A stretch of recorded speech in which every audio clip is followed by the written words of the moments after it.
Mais uma vez é um prazer estar aqui. Cadê o pastor Leandro? Está ali já ajeitando algumas coisas. Eu quero agradecer em primeiro lugar ao pastor Leandro pela oportunidade de estar aqui ministrando a palavra. Quantos estão prontos? Aleluia!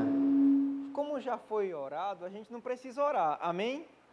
Vamos abrir nossas Bíblias em Efésios capítulo 4, carta de Paulo aos Efésios capítulo 4. Eu fiquei sabendo que os irmãos estão em dias de celebração, em comemoração, sim ou não? Sim. Você é grato pela oportunidade que você tem de crescer espiritualmente aqui nesse local, de fazer parte da edificação de vidas? Você está grato? Existe, irmãos, a Bíblia fala muito sobre isso, sobre o fato de que temos que valorizar e ter um apreço para com a igreja em que congregamos. Amém? A consideração que temos para com a igreja e com a liderança onde nós congregamos. Efésios capítulo 4. Aleluia. O evangelho pleno que pregue todas as realidades do Novo Testamento. Aí ele disse, não, isso não importa não. O que importa é que eu vou receber $50 a mais. Aí o pastor Reagan disse, abençoado, deixa eu te falar uma coisa. Quando você veio aqui para a igreja, você começou a ouvir uma mensagem diferente, você começou a ouvir uma mensagem que te coloca para cima, que te gera convicção, fé, certeza, que te revela os seus direitos e privilégios em Cristo. Quando você chegou aqui, você e sua família gastavam uma fortuna com medicamento, viviam derrotados. Pouco vai servir ganhar $50 a mais quando você vai deixar de ouvir uma mensagem que te coloca para cima. Estão comigo? O que o irmão Reagan estava fazendo, irmãos, era despertando, trazendo à memória daquele irmão o fato de que aquilo que a gente está ouvindo, aonde a gente está, vai fazer diferença em nossas vidas. E de fato, irmãos, agradeça a Deus, porque você tem a oportunidade de todo dia ouvir uma palavra que te faz crescer espiritualmente. E é isso que a Bíblia fala sobre crescimento espiritual. Diga crescimento espiritual. O nosso crescimento natural já parou. Até uma certa idade, nosso organismo para de produzir hormônios do crescimento. Mas a Bíblia fala sobre um crescimento espiritual e existe um nível de maturidade proposto por Deus. E esse nível de maturidade é a plenitude de Cristo ou a maturidade de Cristo. Amém? E crescimento espiritual é o resultado de gradativamente, paulatinamente, expor a vida à palavra de Deus. Toda vez que você vem ao culto, toda vez que você ouve a mensagem e põe em prática, você está tendo uma oportunidade de crescer espiritualmente e cada vez mais desfrutar das bênçãos de Deus. Efésios capítulo 4. Todos encontraram? Glória a Deus. A partir do versículo 11, Efésios 4, 11. Diz, e ele mesmo concedeu uns para apóstolos, outros para profetas, outros para pastores, outros para evangelistas, outros para pastores e mestres. Diga pastores e mestres. Com vista ao aperfeiçoamento dos santos para o desempenho do seu serviço para a edificação do corpo de Cristo. Até que todos cheguemos à unidade da fé e do pleno conhecimento do Filho de Deus, à perfeita varonilidade, à medida da estatura da plenitude de Cristo, para que não mais sejamos como meninos. Diga, eu não sou mais menino. Para que não mais sejamos como meninos, agitados de um lado para o outro e levados ao redor por todo o vento de doutrina, pela artimanha dos homens e pela astúcia com que induzem ao erro. Mas, seguindo a verdade em amor, cresçamos em tudo naquele que é o cabeça, Cristo. Diga, eu estou crescendo. Deus deseja que nós cresçamos espiritualmente. Naturalmente falando, irmãos, logo quando eu me converti, eu passei a ter expectativas em Deus, e isso é correto. É correto alimentarmos expectativas em Deus, sim ou não? Mas à medida que eu fui crescendo espiritualmente, eu percebi também que Deus tem expectativas na minha vida. Deus espera que, ouvindo a sua palavra, eu cresça espiritualmente. Esse é o desejo de Deus para cada um de nós, crescimento espiritual. E em que vai implicar crescimento espiritual? Muitos problemas que estamos enfrentando hoje, irmãos, à medida que a gente vai crescendo, se amanhã enfrentarmos os mesmos problemas, vamos tirar de letra e vamos vencer muito mais fácil. Amém? Muitas vezes, muitos cristãos não saem dos problemas por causa do nível de maturidade. Eu tenho um filho com 2 anos e 3 meses.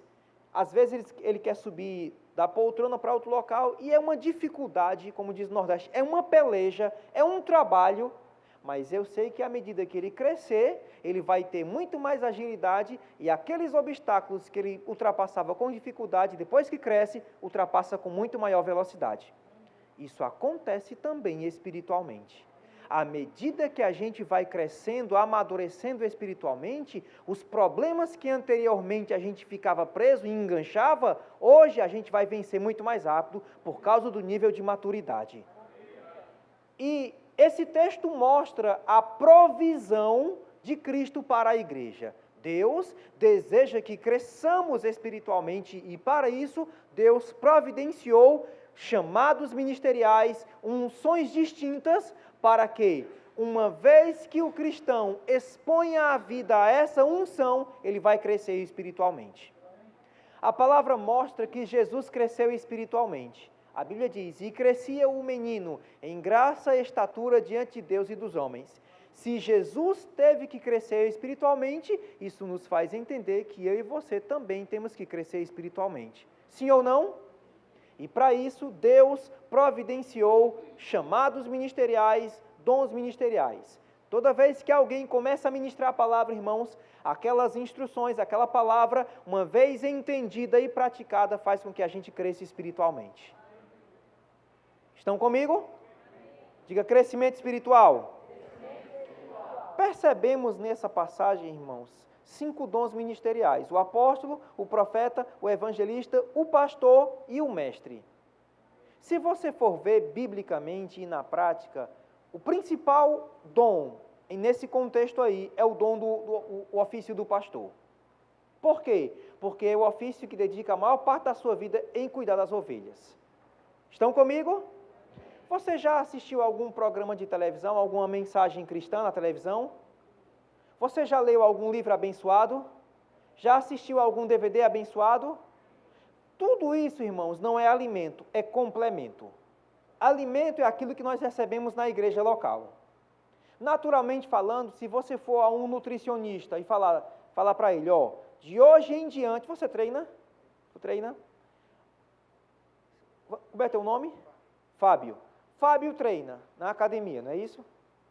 E aí ele chega para o nutricionista e fala, de hoje em diante eu não vou mais comer arroz, feijão, carne, nada disso. Eu vou me alimentar apenas de suplemento, apenas de vitamina. Aí o nutricionista vai dizer, não faça isso, porque senão você vai prejudicar o teu aparelho digestivo. É prudente uma pessoa parar de comer arroz, feijão, carne e outras coisas para se alimentar só de vitamina? É prudente? Não. Vitamina é complemento, não é alimento. Estão comigo? O que eu quero que você entenda, irmãos, é que em cada culto que você vem para cá, você está se alimentando espiritualmente. Você está dando uma oportunidade a ti mesmo de crescer espiritualmente. E tudo aquilo que você vai fazer, assistir um programa de TV, ouvir uma mensagem ou ler um livro, é complemento. Um crente não pode substituir o alimento pelo complemento. Ele tem que se alimentar e o alimento é dado na igreja local. Diga igreja local. Se a gente for ver, dos 5 dons ministeriais, o que mais dedica tempo, o que mais investe tempo em contribuir para o nosso crescimento é o ofício do pastor. Amém? Quem aqui é casado? Quando você foi se casar, você ligou para aquele pregador da televisão e disse, ô pastor fulano de tal, abençoado, eu quero que você venha celebrar meu casamento. Foi assim? Você falou com o teu pastor. Em momentos difíceis, você não vai ligar para aquele escritor daquele livro, você vai ligar para o teu pastor. Quando um ente querido parte, você não vai ligar para aquele pregador da televisão, você vai ligar para o teu pastor. Nos momentos fáceis ou difíceis, quem está próximo de você é o teu pastor. Estão comigo?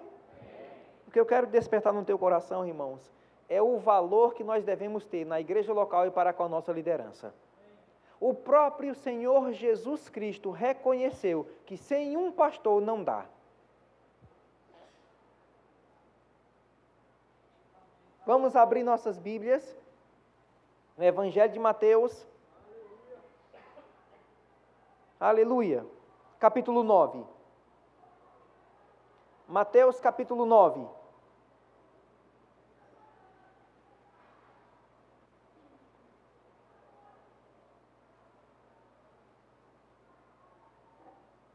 Aleluia. Todos encontraram? Quem encontrou, diga eu vou subir. Quem não encontrou também pode confessar. Quem foi o pregador mais ungido da terra? Diga Jesus Cristo. Quem foi o pastor mais ungido da terra? Diga Jesus Cristo. Mateus capítulo 9, versículo 35 diz: E percorria Jesus todas as cidades e povoados, ensinando nas sinagogas, pregando o evangelho do reino e curando toda sorte de doenças e enfermidades. Vendo ele, Jesus, as multidões, compadeceu-se delas. Por quê? Porque andavam aflitas e exaustas, como ovelhas que não têm apóstolo. É assim que diz? Como ovelhas que não têm profetas. Como ovelhas que não têm evangelista. Eu não tenho nada contra apóstolo, profeta ou evangelista. Mas a Bíblia diz, como ovelhas que não têm o quê? Então se dirigiu aos seus discípulos e disse: A seara é grande, mas os trabalhadores são poucos. Rogai, pois, ao Senhor da seara para que mande trabalhadores para a sua seara. 36 novamente. Vendo ele as multidões, compadeceu-se delas, porque estavam aflitas e exaustas, como ovelha que não tem pastor. O que acontece quando uma pessoa, um cristão, que está congregando, que está indo para a igreja, mas decide simplesmente romper e aí não ter um pastor ou alguém que zele pela vida dela? Vai acontecer isso que Jesus disse. Aflita e exausta. E eu quero ler em outras versões. Na Nova Bíblia Viva diz: Ao ver as multidões, ficou com pena delas, porque estavam aflitas e desamparadas, como ovelhas sem pastor. Na CNBB diz: Porque estavam cansadas e abatidas. E na Amplificada diz: confusas, incomodadas e angustiadas, abatidos e desprotegidos. Diga desprotegidos. Deus colocou, irmãos, líderes ou um pastor para zelar, para cuidar por tua vida. Amém? E o próprio Senhor Jesus Cristo reconheceu que sem pastor não dá. Repitam comigo, sem pastor não dá. O próprio Jesus reconheceu, irmãos, que as pessoas estavam aflitas, abatidas como ovelhas sem pastor. A partir do momento em que um cristão decide não mais se congregar, é questão de tempo para que ele comece a andar abatido, aflito, exausto e muitos outros sentimentos ruins. Naturalmente falando, quando uma pessoa está andando de bicicleta e para de pedalar, o que acontece? O que acontece? Não cai imediatamente. Não. Quem sabe andar de bicicleta? Se a gente está pedalando e para de pedalar, a bicicleta anda um pouco por causa das pedaladas passadas. Mas ela mais cedo ou mais tarde vai parar e vai cair. Sim ou não? A mesma coisa acontece na vida de um cristão. Quando ele rompe a sua comunhão com Deus, quando ele deixa de ouvir a palavra, quando ele deixa de submeter sua vida a uma liderança, ao pastor, ele não cai imediatamente, ele não fica aflito e exausto imediatamente, mas é questão de tempo para que se cumpra o que Jesus disse. Ele viu as pessoas, estavam aflitas e exaustas, como ovelha que não tem pastor. É questão de tempo para que a aflição, a angústia e muitos outros sentimentos queiram bater à porta do coração desse cristão e muitas vezes prender nesse tipo de sentimento. Estão comigo? O que eu quero que você entenda, irmãos, é que foi Deus quem criou a igreja, foi Deus quem criou essa forma em que nós sejamos abençoados. O ouvir a palavra, o congregar, há uma necessidade. Esse irmão aqui deu um testemunho falando sobre o arrebatamento. Como é mesmo teu nome? James? Tiago, né? James. ele falou sobre o arrebatamento, citando os 3 sonhos.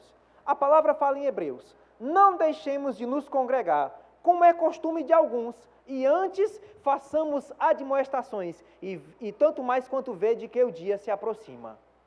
Um cristão que parou de se congregar, ele não fica tão sensível ao arrebatamento como nós estamos sensíveis.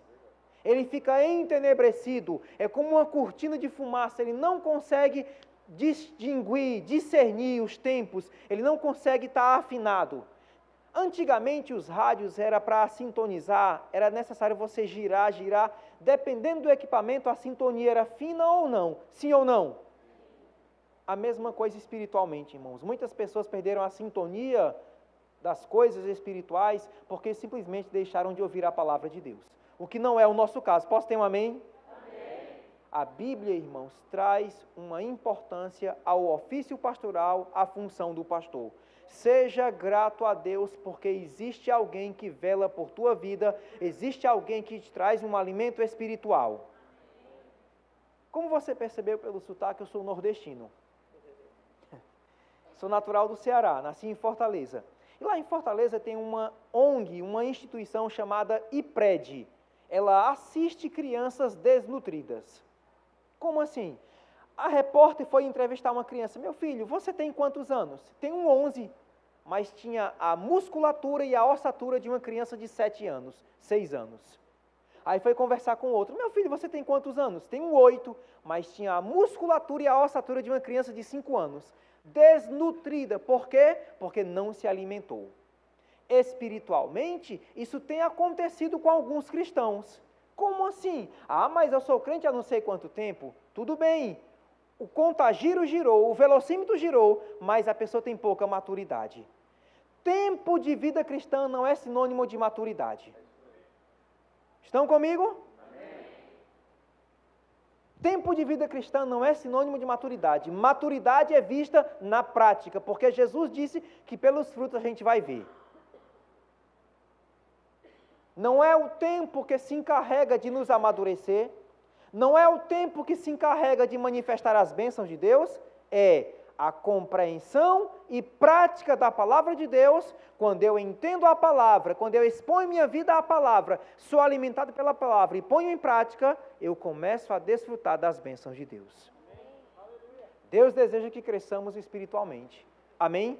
Para isso, Ele estabeleceu 5 unções, 5 dons, e dentre eles está o ofício do pastor. E o próprio Senhor Jesus reconheceu a importância do pastor. Ele olhou e viu as pessoas aflitas, sem sossego e sem paz, como ovelha que não tem pastor.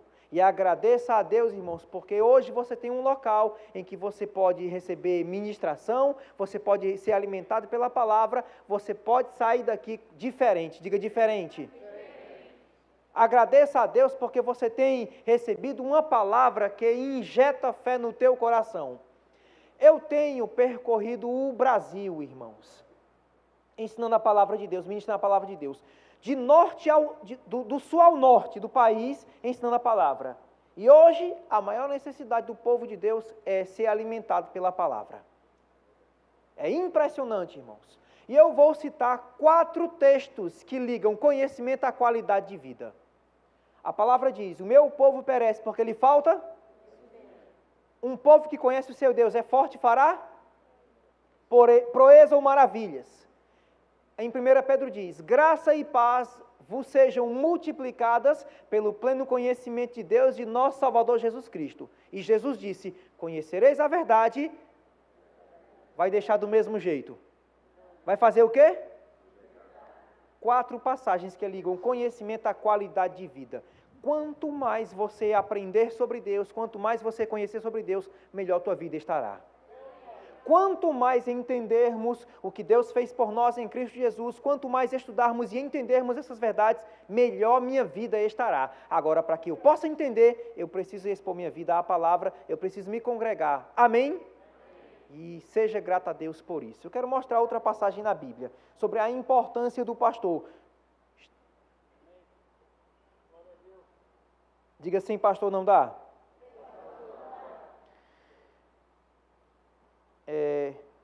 A Bíblia fala, irmãos, o que você deve esperar da tua liderança, do teu pastor. E a Bíblia fala o que a igreja ou Deus espera da gente. Eu lembro que na época em que eu morei em Ribeirão Preto, no ano de 2006 a 2012, ou foi 13, morei lá 6 anos e meio, aqui em Ribeirão Preto, um município aqui do estado de São Paulo. E eu lembro de uma irmã que chegou para mim e disse: pastor, o senhor é muito diferente. Eu perguntei: por quê, irmã? Não, o senhor é muito diferente. Mas por quê? Não, porque o senhor é muito diferente. Irmã, aconteceu alguma coisa? Por que eu sou diferente? Ah, não, é assim, porque o senhor é diferente do meu antigo pastor. Eu perguntei: por quê? Mas por que você me fala isso? Ah, não, porque meu antigo pastor, toda tarde, estava visitando os irmãos para tomar café com bolacha, com biscoito.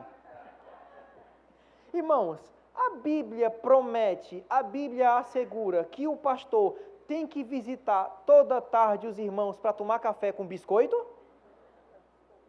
É isso que a Bíblia promete? Sim ou não? Não, então eu não posso gerar essa expectativa. Qual é a expectativa que você deve gerar para com a tua liderança? Aquilo que a Bíblia promete. E o que é que a Bíblia promete? Nós vamos ver. O que eu quero que você entenda, porque ela esperava da minha parte o que a Bíblia não promete. E ficava frustrada, estava um pouco triste. Ah, pastor, mas eu queria... o senhor é diferente demais, não é como o meu antigo pastor, porque toda tarde ele visitava os irmãos para tomar café com biscoito. A Bíblia não assegura que isso é uma responsabilidade do pastor, que é um ofício, faz parte do ofício pastoral. Amém? O que é que a Bíblia fala então? Abre tua Bíblia em Atos capítulo 6. Aleluia.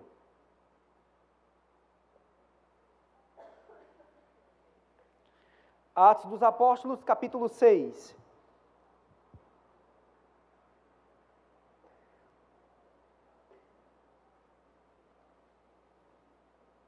Todos encontraram? Quem encontrou, diga: minhas contas estão pagas. Quem não encontrou também pode confessar a provisão de Deus. Amém? Aleluia. A nossa confissão nunca está aquém da nossa fé. Confissão e fé são amigas, parceiras, andam de mãos dadas. Eu só confesso aquilo que creio, só creio, porque creio eu confesso. Amém? Irmãos, nós vivemos dias difíceis. Estamos vivendo dias difíceis, sim. Estamos vivendo dias conturbados. Agora deixa eu falar uma coisa. A Bíblia não assegura um mundo isento de problemas, mas a Bíblia assegura vitória em toda e qualquer situação. Agora, só vamos desfrutar de vitória quando a palavra de Deus está em nossa boca e em nosso coração, quando nós estamos o tempo todo confessando a palavra. Quem aqui já leu o Salmo 91?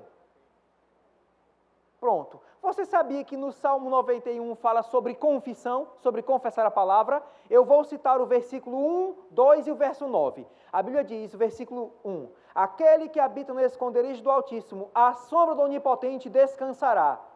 Verso 2, direi do Senhor, diga: direi. Ele é o meu refúgio, o meu Deus em quem confio. E o verso 9 diz, pois disseste. Quer dizer então que aquele que habita no esconderijo do Altíssimo é uma pessoa que tem uma confissão positiva, é uma pessoa que confessa algo sobre Deus? Sim. Toda vez que um cristão está confessando a palavra, confessando que Deus é poderoso, que Deus supre minhas necessidades, que não importa como o mundo está, essa pessoa está habitando no esconderijo do Altíssimo. Agora, por outro lado, um crente que não confessa a palavra de Deus, ele não está habitando no esconderijo do Altíssimo. Amém? Vamos lá. Atos capítulo 6, versículo 1. Ora, naqueles dias, multiplicando-se o número dos discípulos, houve murmuração dos helenistas contra os hebreus, porque as viúvas deles estavam sendo esquecidas na distribuição diária. Então os 12 convocaram a comunidade dos discípulos e disseram, não é razoável que abandonemos a palavra de Deus para servir às mesas.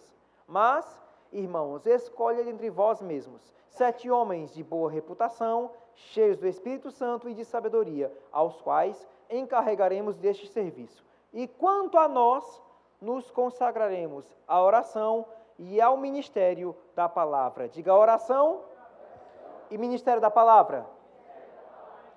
A principal responsabilidade de um ministro é que ele deve ser uma pessoa consagrada em oração e no estudo da palavra de Deus.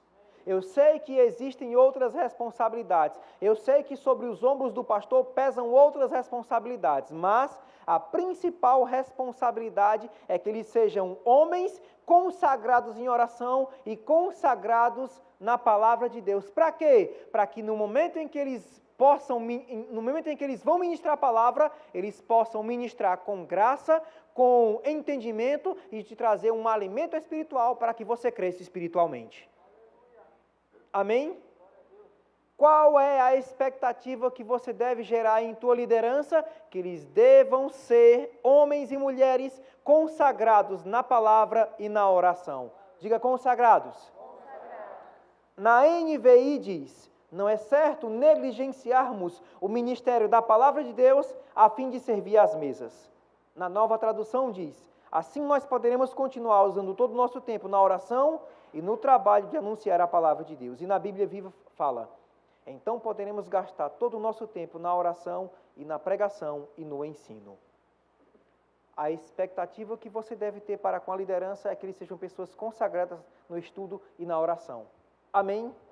É isso que você deve esperar, além de outras responsabilidades. A Bíblia fala, irmãos, que todos os cristãos, a Bíblia diz: instruí-vos e aconselhava-os mutuamente. Como é o nome do irmão? Adalcino. Como? Adalcino. Adalcino. A Bíblia diz que Adalcino pode trazer um conselho bíblico para qualquer irmão.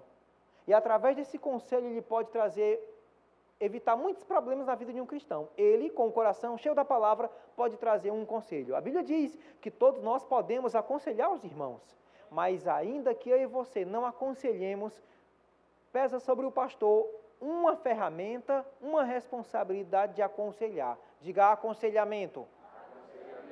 Você sabia que conselho se pede antes? Não é depois?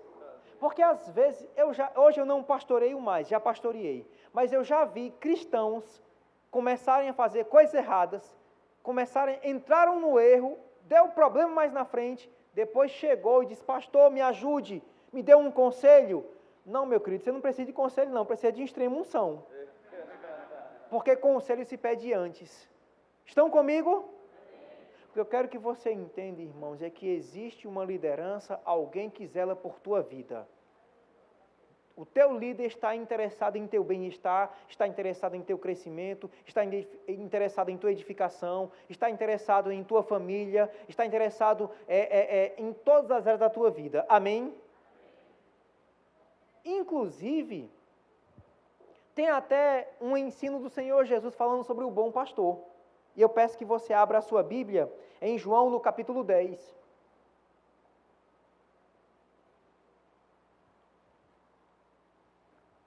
Aleluia.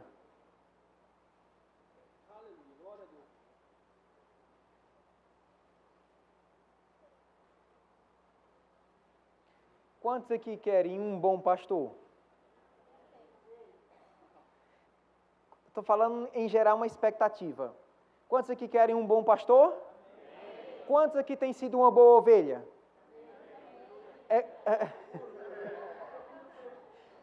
Eu lembro, certa vez eu assisti um vídeo, né, de um cristão, um crente, não trabalhava, não estudava, não fazia nada e orando a Deus. Ó Deus, solteiro, né? Ó Deus, me dá uma mulher, uma bênção.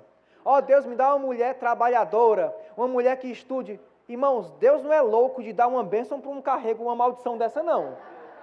Deus não vai dar uma irmã que estuda e trabalha para um desempregado que não quer estudar nem trabalhar. Estão comigo? É o mesmo princípio. Se eu quero um bom pastor, eu tenho que ser uma boa ovelha. Sim ou não? Eu tenho aprendido, irmãos, uma vez, quando eu tenho percebido isso, a Bíblia ensina muito sobre nossos direitos e privilégios em Cristo, mas a Bíblia também ensina sobre nossas responsabilidades como cristão. Amém? Se eu sou brasileiro, eu tenho direitos como brasileiro, mas eu tenho responsabilidades também. É uma via de mão dupla. Oh, aleluia. Você está sendo abençoado? Jesus falou sobre o bom pastor, e em João capítulo 10, versículo 1 diz: Em verdade vos digo, o que não entra pela porta no aprisco das ovelhas, mas sobe por outra parte, esse é o ladrão e salteador. Aquele, porém, que entra pela porta, esse é o bom pastor das ovelhas. Para este o porteiro abre, as ovelhas ouvem sua voz, ele chama pelo nome as suas próprias ovelhas e as conduz para fora. Depois de fazer sair todas que lhe pertencem, vai adiante delas, e elas o seguem, porque lhe conhecem a voz. Mas de modo nenhum seguirão o estranho, antes fugirão dele, porque não conhecem a voz dos estranhos. Jesus lhe propôs esta parábola, diga parábola. Mas eles não compreenderam o sentido daquilo que eles falava. Jesus, pois, lhe afirmou de novo, em verdade vos digo, eu sou a porta das ovelhas. Todos quantos vieram antes de mim são ladrões e salteadores, mas as ovelhas não lhe deram ouvido. Eu sou a porta, se alguém entrar por mim, será salvo, entrará e sairá e achará pastagem. O ladrão vem senão para roubar, matar e destruir, mas eu vim para que tenham vida e a tenham em abundância. Eu sou o bom pastor dá a vida pelas ovelhas. O mercenário, que não é pastor, a quem não pertence as ovelhas, vê vir o lobo. Diga, o lobo vem aí. Abandona as ovelhas e foge. O mercenário foge porque é mercenário e não tem cuidado com as ovelhas. Eu sou o bom pastor, conheço minhas ovelhas, elas me conhecem a mim. Amém? Jesus propôs essa parábola. E aí os discípulos não entenderam e ele tornou a explicar sobre o papel do bom pastor. O bom pastor é aquele que está interessado, preocupado com o bem-estar dos irmãos. Estão comigo? E ele fala sobre o mercenário. O mercenário é aquele que vê o lobo e foge. Pastor Leandro, você já viu algum lobo próximo de algum cristão? Um canis lupus? É desse tipo de lobo que a Bíblia está falando? Não, não é. O que eu quero que você entenda, irmãos, é o seguinte, é que toda vez que o diabo chega com problemas, tribulações, circunstâncias para você, isso é classificado como lobo. Mas a Bíblia fala que o bom pastor cuida das ovelhas. Estão comigo? O mercenário é aquele que vê o lobo se aproximar, vê os problemas se aproximarem e não está nem aí. Onde eu quero chegar? Certa vez eu liguei a televisão e estava assistindo um programa de TV que se dizia cristão. Só que eu percebi que naquela igreja não tinha departamento infantil, não tinha departamento de jovens. Aquela igreja não estava interessada pelas crianças, pelos jovens, não estava interessado pela família. Então, que tipo de igreja é essa? Só estava interessado pelo dinheiro das pessoas. Agradeça a Deus porque existe uma liderança que está preocupada com os teus filhos, com os teus jovens, com as crianças, com a tua família, como é que está o matrimônio, o casamento, como é que estão teus parentes. Estão comigo? Agradeça a Deus, irmãos, porque você tem sido alimentado e assistido por um homem que cuida da tua vida. E quanto a esse negócio, mas se você for ver, a forma de Deus trabalhar, a forma de Deus começar é um homem liderando outros homens. Se você for ver, essa é a forma de Deus. Noé era um homem que estava liderando outros homens, sim ou não? Moisés era um homem que estava liderando outros homens, sim ou não? Josué era um homem que estava liderando outros homens? Jesus era um homem que estava liderando outros homens? Paulo era um homem que estava liderando outros homens? O pastor Leandro é um homem que está liderando outros homens? Irmãos, a forma de Deus trabalhar é essa e ele não muda. Quando Deus começa algo, ele vai estabelecer um homem liderando outros homens. Estão comigo? Essa é a forma de Deus trabalhar, essa é a forma que Deus começa. Pelo que eu vejo na Bíblia, irmãos, se uma obra começou, ele logo vai cuidar em levantar um homem, ungir aquele homem para zelar, para cuidar na vida de outras pessoas, de outros homens. Posso ter um amém? E esse texto mostra de forma bem clara que o bom pastor dá a vida pelas ovelhas. Isso significa dizer que o pastor Leandro tem que morrer crucificado como Jesus morreu? Não, mas ele já dá a sua vida, o seu tempo. Muitos cristãos às vezes não percebem isso, mas sobre os ombros do pastor pesa uma carga emocional que muitas vezes nós não percebemos.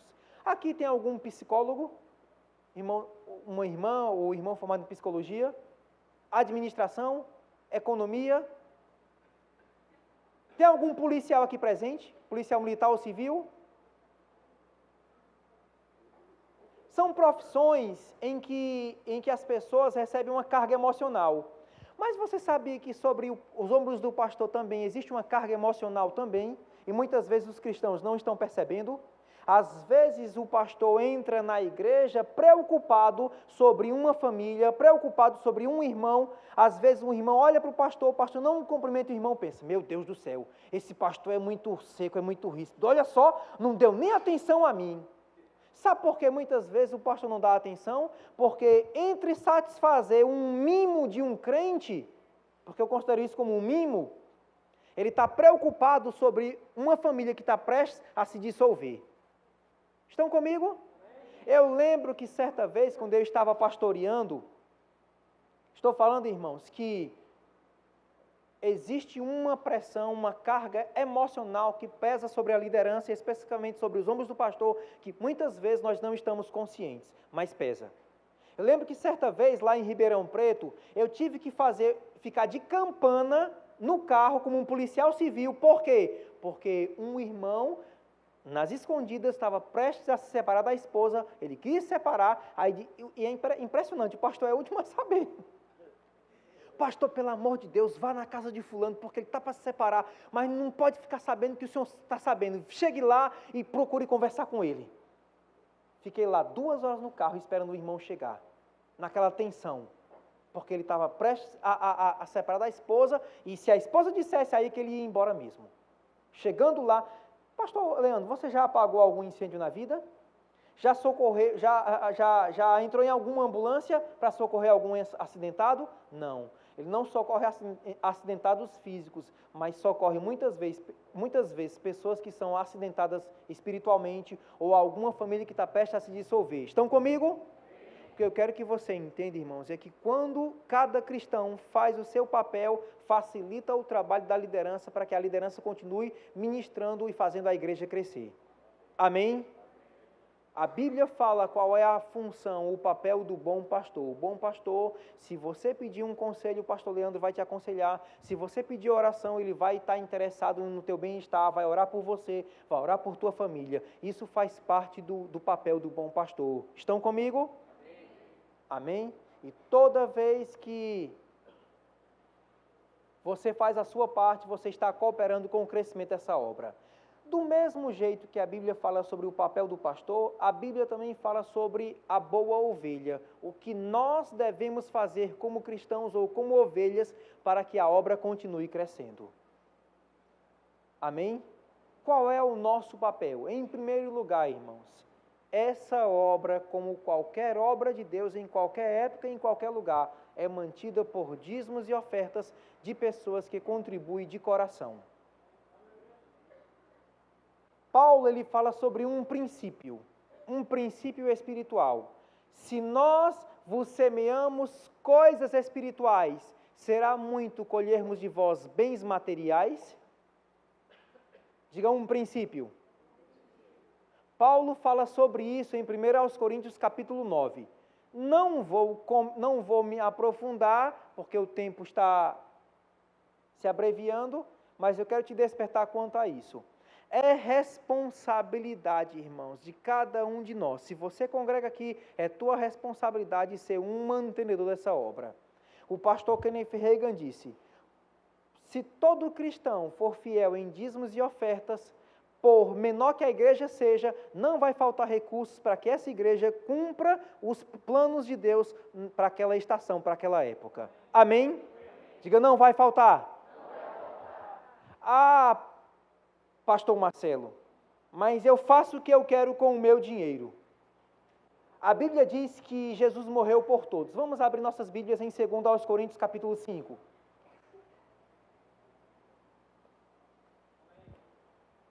Diga, ele morreu por mim. 2 Coríntios capítulo 5. Aleluia.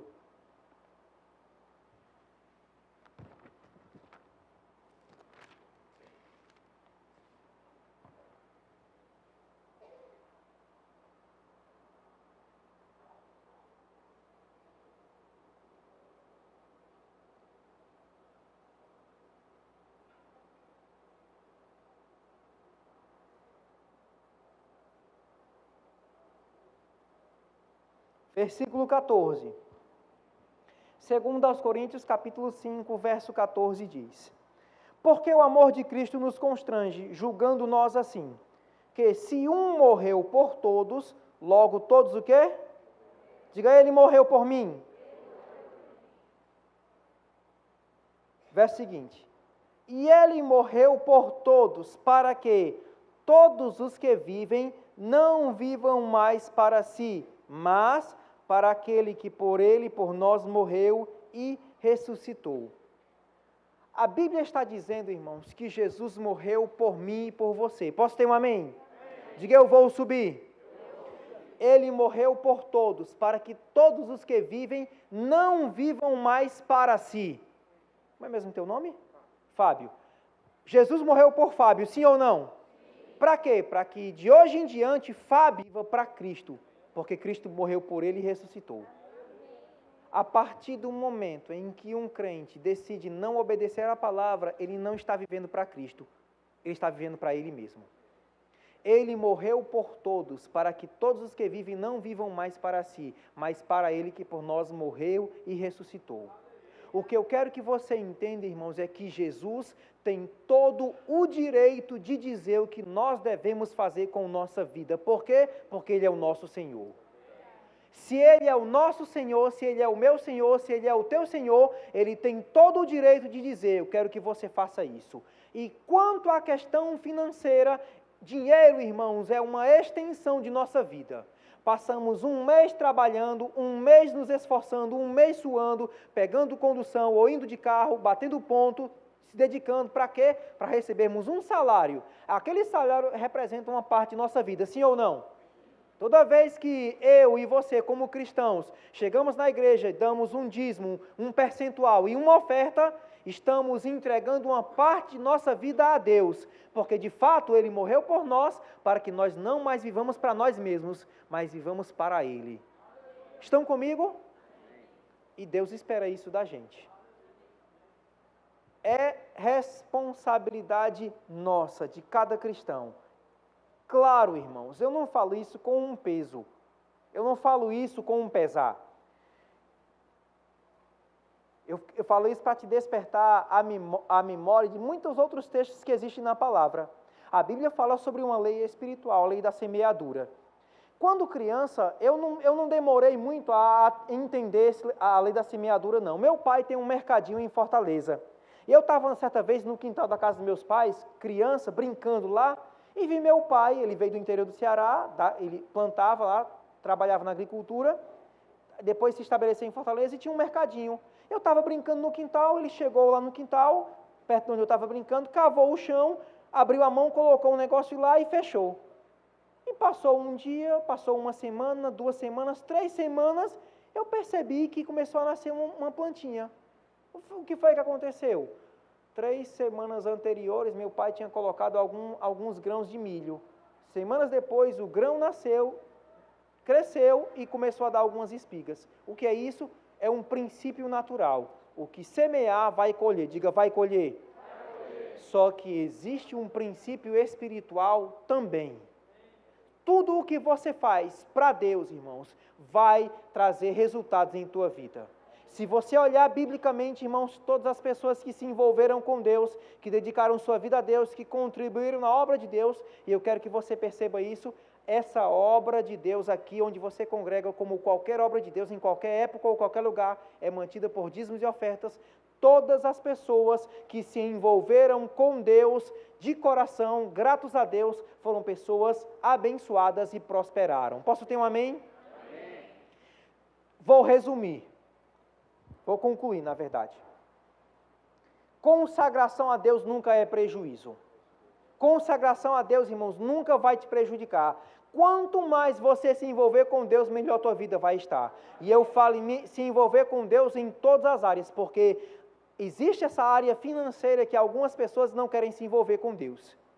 Mas todo aquele que se envolve com Deus na área financeira vai prosperar. Eu lembro de um irmão em Ribeirão Preto. Ele estava desempregado, estava atrasado a Telefônica, estava atrasado da ERP é a empresa de água, CPFL, empresa de energia. Como é o nome da empresa de energia aqui? CPFL, pronto. estava atrasado uma série de coisas. Começou a ouvir a palavra da fé, começou a ser alimentado, começou a se envolver na igreja, ser compromissado com a obra. Quando de repente ele teve um dia que ele determinou: hoje eu vou conseguir meu emprego. Tomou um banho, se arrumou e foi tem uma avenida em Ribeirão Preto chamada Francisco Junqueira. Quem já foi em Ribeirão? Por isso que estão rindo, né? Foi na Francisco Junqueira. Naquela avenida tem muito revenda de veículo e produtos para veículo. Ele chegou em uma loja de revenda de bateria automotiva, chegou para uma funcionária que estava no balcão e disse: vocês têm uma vaga de vendedor. A moça: como é que você sabe se a gente nem anunciou? É porque essa vaga é minha. No dia seguinte, ele trouxe o passaporte azul, a carteirinha do Ministério do Trabalho, carimbou e começou a trabalhar. Guiado pelo Espírito. Por quê? Porque ele decidiu tomar uma decisão de qualidade. Eu vou fazer a vontade de Deus. Eu vou consagrar minha vida a Deus. Eu vou me envolver com a obra. Eu quero ver a obra crescendo. O que eu quero que você entenda, irmãos, é que toda vez que um cristão dedica sua vida a Deus, ele dedica tempo na obra, ele investe na obra, ele contribui na obra porque ama. Você tem sido alimentado aqui? Você tem sido pastoreado? Tua família tem crescido aqui? Teus filhos estão sendo instruídos na palavra? Então você é grato a Deus. Toda vez que você contribui nessa obra por gratidão, irmãos, você vai continuar sendo abençoado por Deus. É um princípio espiritual. Paulo disse sobre uma associação, dar e receber. Recebemos a palavra, Paulo diz: se vocês recebem a palavra, se recebem bens espirituais, é muito colher de vós bens materiais? Não. Tudo que você faz para o crescimento da obra. Posso ter um amém? Amém. E eu quero concluir com isso. Ele morreu por todos, para que todos os que vivem não vivam mais para si, mas para Ele, que por nós morreu e ressuscitou. Jesus, como o Senhor, Ele tem todo o direito de falar para você e para mim o que nós devemos fazer com a nossa vida, porque Ele é o nosso Senhor. Ele não deixou de ser o nosso Senhor. Diga: Ele é o meu Senhor. Se Ele é o meu Senhor, Ele tem todo o direito de falar o que nós devemos fazer. E quanto a essa questão, Deus estabeleceu em sua palavra um percentual. Estão comigo? A grande dúvida de alguns cristãos é sobre o dízimo, é do Antigo ou do Novo Testamento? Irmãos, o dízimo é de Deus, porque de fato o dízimo não está ligado a dispensações. Antes de existir a lei, Abraão e outras pessoas deram o dízimo, na lei foi estabelecido o dízimo e no Novo Testamento também, porque é um percentual para a manutenção da obra. E Deus, Jesus, tem todo o direito de querer de nós, de falar para nós, isso porque Ele é o nosso Senhor. Ele morreu por nós para que eu hoje viva a vida para fazer a sua vontade. Posso ter um amém? Você foi abençoado? Não perde a oportunidade, irmãos, de dedicar a tua vida à obra. Eu lembro de quando eu me converti lá em Fortaleza. Eu lembro das mensagens que eu comecei a ouvir sobre crescimento espiritual, sobre me envolver com a obra. Eu não perdi a oportunidade. Eu me converti com 21 anos. Qual a tua idade? Eu queria ter tido a oportunidade de ter me convertido antes, mas eu me converti com 21 anos. Eu não sei com que idade você se converteu, mas logo quando eu me converti, eu entendi a vontade de Deus. Se é isso que Deus tem proposto para mim, eu vou obedecer. Quando eu olho para trás, eu percebo, irmãos, que muitas outras pessoas estavam juntas comigo. Mas eu percebo também que muitas ficaram para trás. Deus não ama mais a mim do que ama a elas. Não, Deus ama a todos nós de igual forma. Mas o que determinou é aquilo que eu fiz com a palavra. Peguei a palavra, agarrei a palavra e pus em prática a palavra de Deus. As bênçãos não são daqueles que apenas ouvem a palavra, mas as bênçãos são daqueles que ouvem a palavra e põem em prática. Amém? Glória a Deus. Pai, no nome de Jesus eu te dou graças, porque a tua palavra foi ministrada, e eu sei que o teu Espírito é poderoso para trazer a convicção necessária, Pai, sobre a consagração que cada um de nós devemos ter. No nome de Jesus, eu te dou graças pelo crescimento dessa obra, pela edificação dessas vidas, por cada família que está aqui sendo representada, Pai. E eu sei que muitos outros parentes desses irmãos virão para cá e vão se congregar aqui e vão ser alimentados aqui nesse local. Eu te dou graças, Pai, por essa igreja crescendo, por cada filho teu influenciando outras pessoas para virem ser alimentadas aqui também. Eu te dou graças pelas oportunidades que cada um aqui tem, Pai, de contribuir com o crescimento dessa obra, com a edificação de vidas, no nome do Senhor Jesus Cristo.